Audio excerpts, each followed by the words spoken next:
Fala, meu querido aluno, fala, minha querida aluna, tudo bem? Você que está se preparando para a ESA, né?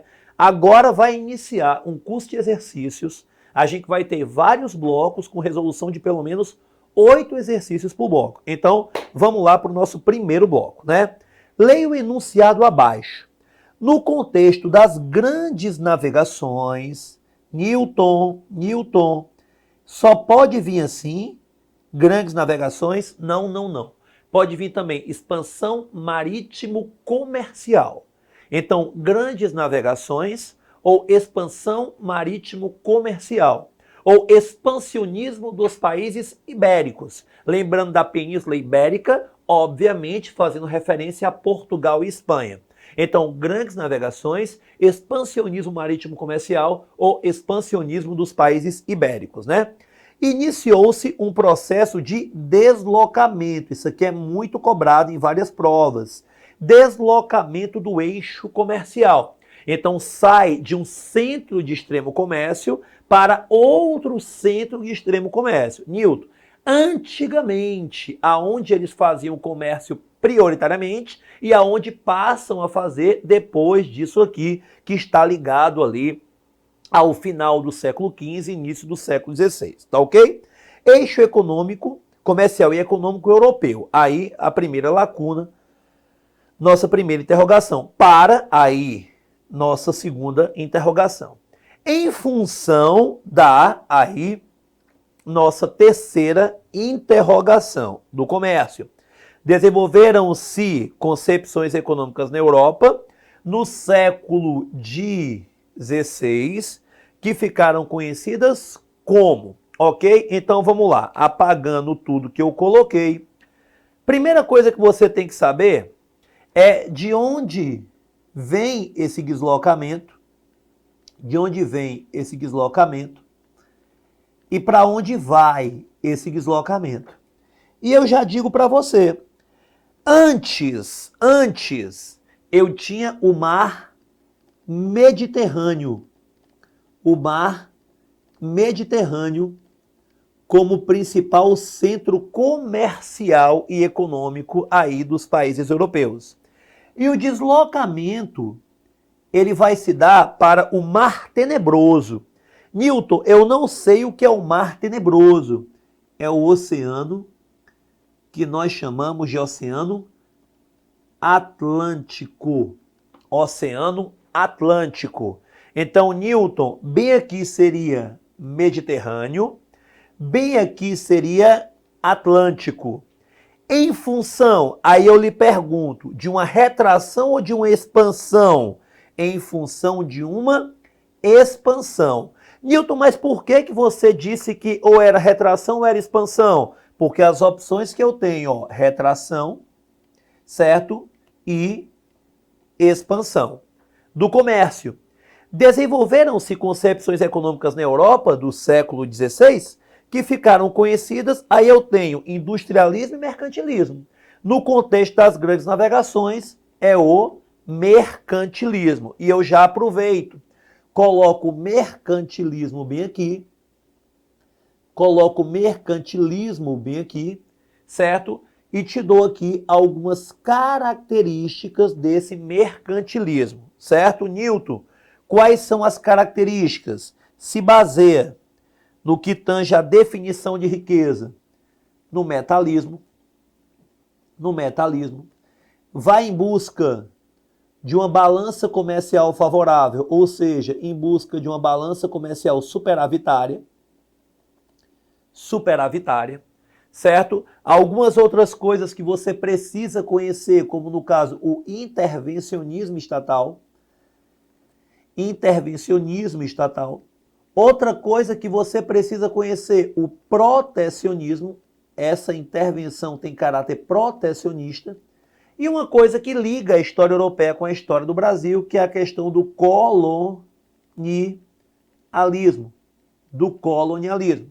Então, essas aí são as principais características disso aqui que a gente chama de mercantilismo. Portanto, certo? Eu tenho aqui Mar Mediterrâneo, Oceano Atlântico, expansão, mercantilismo, resposta correta, o item É de escola. Resposta correta, o item é de escola. Segunda questão. O Tratado de Tordesilhas, certo? Que não é o primeiro tratado desse gênero que nós temos. Nós temos um tratado anterior, no ano de 1493, que é a Bula Intersuetera, certo? Anterior ao Tratado de Tordesilhas. O Tratado de Tordesilhas é celebrado em 1494. Eu tenho aqui a chancela da igreja e eu tenho aqui 2 países celebrando esse tratado, que no caso são Portugal e Espanha, por isso eu acho que há um erro aqui, certo? Dentro do enunciado da questão com relação à elaboração da mesma, mas note que é uma questão da própria ESA, então não houve alteração. Estabelecia que Espanha, por isso que você está notando aí que tem uma coisinha diferente, né? Pretendeu resolver as disputas coloniais ultramarinas entre esses, tá ok? Então a gente vai entender aqui o enunciado como sendo o seguinte: qual é a finalidade, por qual motivo se teve vontade de assinar um tratado, como no caso o Tratado de Tordesilhas, que usa Cabo Verde como referência, certo? 370 léguas a oeste, ou seja, a ocidente, olhando para o mapa à esquerda de Cabo Verde, seria o ponto estabelecido, certo? Seria o meridiano estabelecido para se ter a divisão entre os espanhóis, que ficariam à direita, mais a oriente, à direita do que é o Tratado de Tordesilhas, certo? Me perdoe, os espanhóis à esquerda e os portugueses à direita. Os espanhóis a ocidente e os portugueses mais a oriente do Tratado de Tordesilhas. A intenção aí era dividir as terras do que será o novo continente. No caso, a América, cabendo a Portugal, se você parar para prestar bem atenção, terras na América do Sul que depois compunham a gênese do que é o território brasileiro. Perfeito até então? 1494, chancela da igreja, 2 países, Portugal e Espanha, tá ok? Newton, qual é a finalidade? A finalidade é que eles não tretassem mais entre si por conta dessas terras que eram consideradas recém-descobertas. Aí você lembra 1492 e a história de Colombo, 1500 e a história de Pedro Álvares Cabral. Newton, mas espera ainda, 1500? O tratado é de 1494, é por isso que elementos como a assinatura de tratados anteriores ao que você chama de descobrimento do Brasil levam a crer que o, entre aspas, descobrimento não teria sido obra do acaso ou um fator da sorte, ok? Perfeito, então vamos lá comigo. Portugueses e espanhóis seriam tolerantes com os costumes e as religiões dos povos que habitassem as terras descobertas. Então deixa eu te falar uma coisa com relação aos portugueses e aos indígenas, tá ok? Os portugueses diziam que os indígenas, eles não tinham em seu vocabulário 3 letras, F, R e L. Newton, o que é que isso significa? Que eles não tinham fé, que eles não tinham rei, que eles não tinham lei. Ou seja, no caso da fé, eles não conheciam a religião católica. Ok? No caso do rei, eles tinham uma outra organização social. No caso da lei, eles tinham outro padrão de costumes. Dizer que eles não têm já é ofensivo. Portanto, esse item aqui, certo, está errado quando ele vai para a questão da tolerância. Aqui eu tenho uma visão eurocêntrica a respeito dos costumes, a respeito da organização social e das práticas culturais, certo, dos povos que habitavam a América. Item B, os domínios espanhóis e portugueses seriam separados por um meridiano paralelo meridiano, é assim? Estabelecido a 370 léguas. A Bula Intersuetera falava de 100 léguas. Os portugueses contestaram, esticaram mais 270 léguas. A oeste, a ocidente das ilhas de Cabo Verde. Esta é a melhor definição do Tratado de Tordesilhas, tá ok? Item C, a Igreja Católica como patrocinadora do tratado arrendaria as terras descobertas pelos portugueses e espanhóis nos 15 anos seguintes. Eu não sei se o termo patrocinadora, certo, seria efetivamente o termo correto, mas a gente até pode utilizar. Porém, dizer que a igreja arrendaria essas terras por 15 anos está totalmente errado. Item D.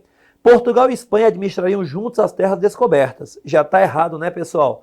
Porque a intenção aqui é justamente para que um não invada o território do outro. Coisa que vai acontecer, inclusive durante a União Ibérica, porque o Tratado de Tordesilhas, basicamente, ele vai perder motivo de existir. Tá ok? Vai perder motivo para existir. E o item E. Os espanhóis ficariam com todas as terras descobertas até a data da assinatura do tratado. Eu não vou nem continuar lendo, porque a única opção coerente da nossa segunda questão é o item B de bola. Item B de bola, tá ok? Próxima. As expedições portuguesas ao Brasil, Newton, nas duas primeiras décadas, vamos pegar aqui então o ano de 1500 como sendo um ano referência daquilo que você chama de descobrimento. Eu vou esticar aqui, eu não vou pegar as duas primeiras décadas, não. Eu vou pegar as três primeiras, de 1500 a 1530. E eu vou te dar aqui um período que alguns historiadores chamam de período pré-colonial. Já somos colônia, mas não temos atividades específicas de ocupação. Período pré-colonial. Tá ok? Período pré-colonial. Esse período pré-colonial, ele vai ser marcado, certo, por uma coisinha que nas minhas aulas eu chamo de desinteresse. Desinteresse. Desinteresse. E esse desinteresse se dá por dois motivos básicos, dois motivos básicos. Primeiro, o comércio com o Oriente. Comércio com o Oriente. A questão das Índias é muito mais lucrativa. Segundo, entre aspas, ausência de metais preciosos ou amoedáveis, no caso ouro e prata. No caso ouro e prata. Mas por quê? Essa ausência se dá no litoral. Se dá no litoral. Porque até o século XVII é basicamente isso que os portugueses vão conhecer do nosso Brasil. Basicamente, esse litoral, a região em que a Mata Atlântica era exuberante. Tá ok? Newton, qual é a principal atividade desse período? Está ligada ao extrativismo. Está ligada à retirada do pau-brasil.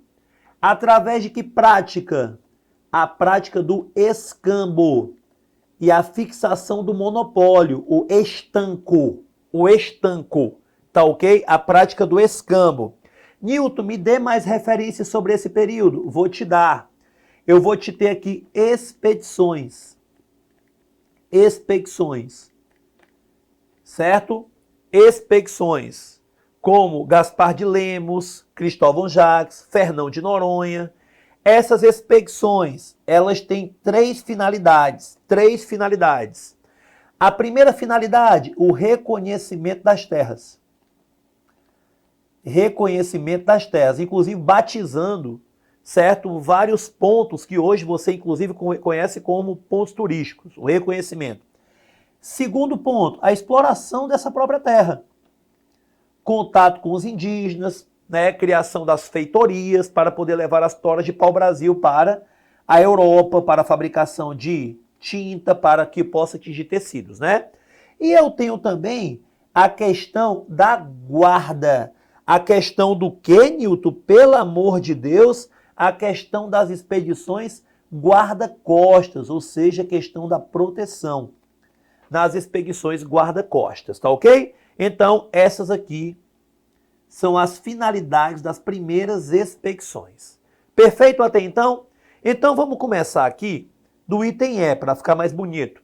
Travar contato com os nossos índios e iniciar atividades comerciais com os mesmos. Cara, presta atenção, certo? Essa questão aqui, ela poderia ser considerada correta, porém tem uma que está mais na cara dentro da minha explicação. Item D. Transferir para o Brasil os acusados de heresias protestantes na corte portuguesa. Esses aqui, via de regra, certo? Eram julgados e tinham outro destino, certo? a morte. C.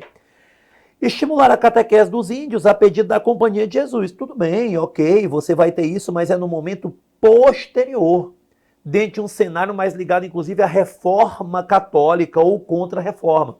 Item B. Iniciar o cultivo da cana-de-açúcar, também no momento posterior, mais precisamente a partir de 1530, com Martim Afonso de Souza. Agora, vamos ver a nossa explicação.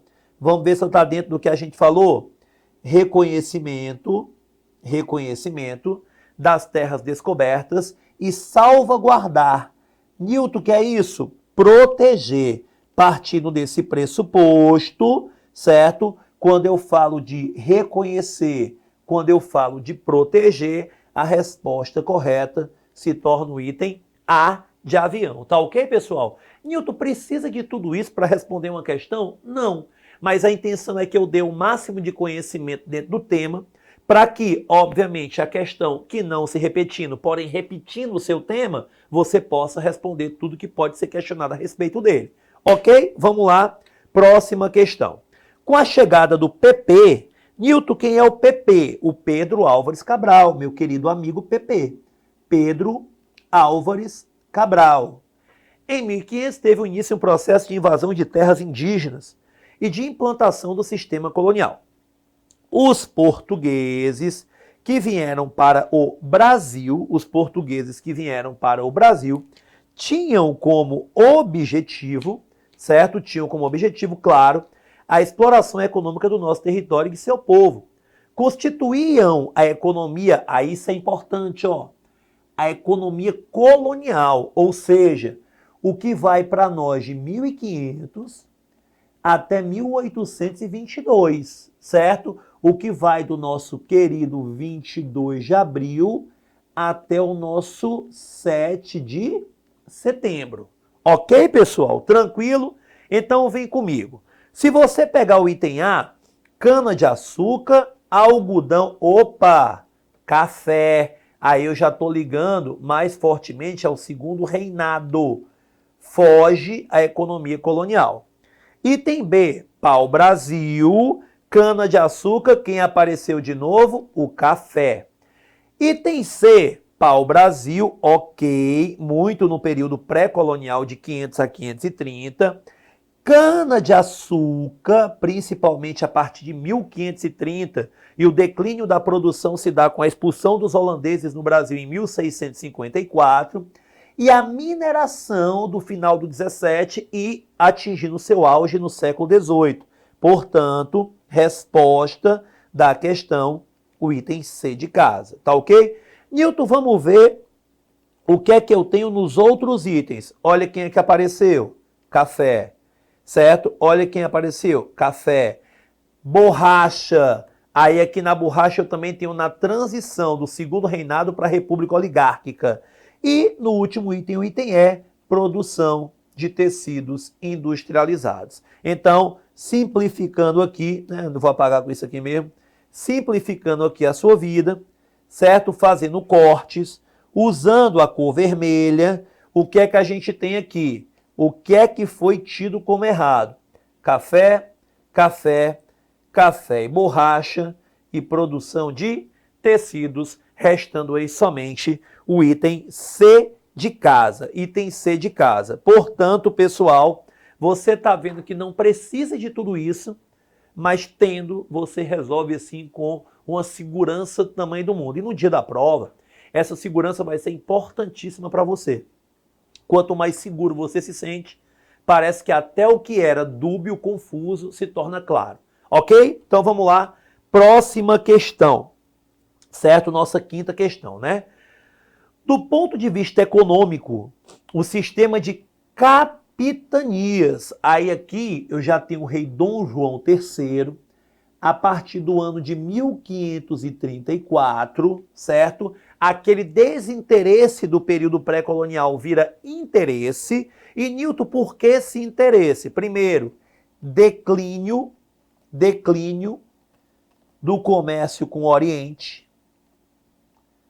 Declínio do comércio com o Oriente, certo? E a América Espanhola manda um recado. Que recado é esse? Se olhar direitinho, vocês encontram ouro e prata. Então, a descoberta de ouro e prata na América Espanhola. Aí, Newton, qual é a solução? Em 1530 vem a cana, em 1534 eu vou ter, certo? A coroa portuguesa fazendo uso de particulares, ou seja, da iniciativa privada, para tentar, depois de ter jogado fora Portugal, a oportunidade que teve de ser o país mais desenvolvido do mundo, então agora eu recorro aos particulares para tentar colonizar o território brasileiro. Está aqui o ano de 1534. Não alcançou os resultados esperados pelos portugueses, ou seja, o projeto de capitanias fracassou. É tanto que ela não é substituída, mas tenta ser organizada pela implantação do governo geral. Uma tentativa de centralizar em território colonial a administração da coroa portuguesa. Ok? Entre as poucas capitanias que progrediram e obtiveram lucros, principalmente com a produção de açúcar, estavam as de... Aí aqui, meu irmão, tem que ser direto. Só tem aqui basicamente duas capitanias. Se eu quisesse colocar uma terceira, seria a capitania da Bahia de Todos os Santos aí. Tá ok? Mas quais são as duas que prosperam? Primeiro, Pernambuco. Pernambuco. Certo? Segundo, São Vicente. Então eu tenho aqui a prosperidade de São Vicente e Pernambuco. Resposta, o item é. Porém, não é assim não, papai. A gente vai agora ver os motivos, certo? Do fracasso. Os motivos do fracasso dessas capitanias. E vamos colocar aqui para você. O que é que a gente vai ter? Vamos lá. Primeiro, falta de recursos dos donatários. Segundo, falta de interesse. Terceiro, dificuldade de comunicação, tanto com a metrópole quanto com outras capitanias, com outras capitanias hereditárias. Ataques indígenas. Em alguns locais, clima e solo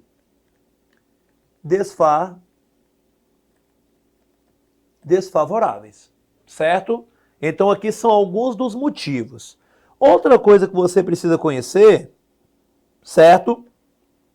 São os principais documentos. Quais são os documentos, Newton? Pelo amor de Deus. Carta de doação, que não estabelece propriedade, mas estabelece posse, e essa posse é hereditária. E o foral, certo? Então vamos colocar bem aqui, certo? Quais são as finalidades de cada documento. Aqui eu tenho o estabelecimento de posse e aqui eu tenho o estabelecimento de direitos e deveres. Direitos e deveres. Portanto, aqui mais algumas informações sobre as capitanias hereditárias. Lembrando, elas não são substituídas pelo governo geral, elas acabam depois. Porém, o governo geral vem porque reconhece que elas não foram bem-sucedidas. A não ser aí São Vicente e Pernambuco, que progrediram por, dentre outros fatores, a própria cana-de-açúcar. Tá ok? Próxima questão, a nossa sexta questão. Essa aí, meu querido, facinha, né? Facinha. Por quê?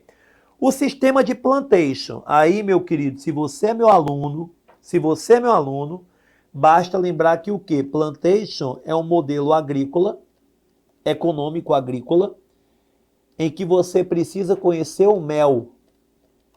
Beleza? Conhecer o mel já era. Monocultura, ou seja, cultivo de único gênero, geralmente o que tem maior valor no mercado internacional, porque a segunda característica é exportação. Mercado externo, geralmente dizem que é para subsistência, mas não é. Certo? Escravidão. Inclusive, a escravidão que é desenvolvida pelos árabes no Mediterrâneo é muito assimilada pelos portugueses na costa do Atlântico, principalmente na costa africana. E aqui o latifúndio, que são grandes extensões de terra. Inclusive, a capitania hereditária, junto com o sistema de plantation, é um dos fatores criadores ou fomentadores dessa desigualdade rural que nós temos, tá ok? O sistema de plantation, predominantemente na colonização portuguesa do Brasil, baseou-se na... Aí aqui eu tenho, ó, só os erros para você. Rotação de culturas? Não, monocultura. Aplicação de moderna tecnologia europeia? Se nem a mão de obra era moderna, pelo contrário, nada mais arcaico, então, errado, moderna tecnologia. Aí depois, produção agrícola voltada para a subsistência? Errado, exportação. Monocultura extensiva, com emprego e trabalho compulsório. Newton, o que é isso? Monocultura extensiva. Cara, quando eu falo de monocultura, eu falo de um único gênero, extensiva, em grandes extensões. Tá ok? Com emprego de trabalho compulsório obrigatório, que no caso é a mão de obra escrava. Então, bem aqui eu falei de latifúndio, bem aqui eu falei de escravidão. Portanto, resposta correta, o item D de dado. Exportação dos excedentes não consumidos internamente dá uma ideia de que a finalidade é o mercado interno e o que sobra é que é para o externo. Está errado. A finalidade é a exportação. Então, nota, só com as 4 características eu já tenho aí a resposta da questão. Lembrando que essa monocultura é de cana, lembrando que o sistema de plantation já foi usado pelos portugueses na costa africana, então eles já tinham experiência com isso, já tinham experiência com cana, o alto valor da cana fez com que eles utilizassem o território brasileiro também para a produção desse gênero, tá ok? Próxima questão, que é a nossa 7ª questão. Em 1549, o rei Dom João III decidiu, sem abolir o sistema de capitanias, lembra, não foram substituídas pelo governo geral, instituir um novo regime, que no caso é o governo geral. Acompanhado por 400 soldados, 600 degredados, os indivíduos que têm a punição do degredo, né? 6 jesuítas e muitos mecânicos, partiu de Lisboa o primeiro governador-geral, Tomé de Souza, 1549, fundação da cidade de Salvador, né? Na Baía de Todos os Santos. Com o governador chegaram também o ouvidor-geral Pero Borges e o provedor Antônio Cardoso de Barros.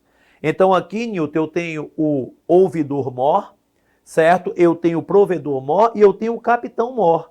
Mas assim, ouvidor, meu querido, vamos lá. Se um órgão te atende mal, aí você vai reclamar para quem? Para ouvidoria. Então você vai em busca, Newton, pelo amor de Deus, de quê? De fazer justiça. Certo? E provedor. Provedor é aquele que provém. Quem é que provém em sua casa? Aquele que disponibiliza recursos. Então está ligado à economia, cujo termo que vem de Portugal é fazenda. Então, capitão pela proteção, pela parte militar, o provedor pela fazenda, pela economia e o ouvidor pela justiça. Resposta aqui bem rápida, o item A de avião. Mas aí não tem muito o que você, né? Durante o governo geral, eu tenho aqui a fundação de Salvador, eu tenho aqui, certo, a expulsão dos franceses, principalmente com o Estácio Guiçard, certo, o sobrinho do Menguiçá. É uma tentativa de centralização e maior imposição da coroa portuguesa no Brasil. Enfim, é um período fácil da história. Basta você pegar as principais características. E nossa última questão. Observe a figura abaixo e em seguida assinale a alternativa que apresenta a relação comercial praticada entre a metrópole, certo, portuguesa e a sua colônia. Aí, meu querido, essa aí é de graça, né? Porque resposta correta, o pacto colonial. Ou, se você preferir, o exclusivo metropolitano, certo? Exclusivo por conta do monopólio, só se produz aquilo que é permitido pela metrópole, e metropolitano, porque quem dita as regras é a metrópole. Eu não gosto muito desse termo pacto, porque ele dá uma ideia que tem que ter 2 partes, e as 2 partes têm que ter aceitação. Certo? E aqui você vê que não há o que é uma imposição. Então eu tenho um exclusivo metropolitano, o pacto colonial, uma imposição metropolitana, como você queira chamar. Resposta correta, o item C de casa, 8 questões resolvidas. E agora eu vou encerrando por aqui esse bloco. Valeu!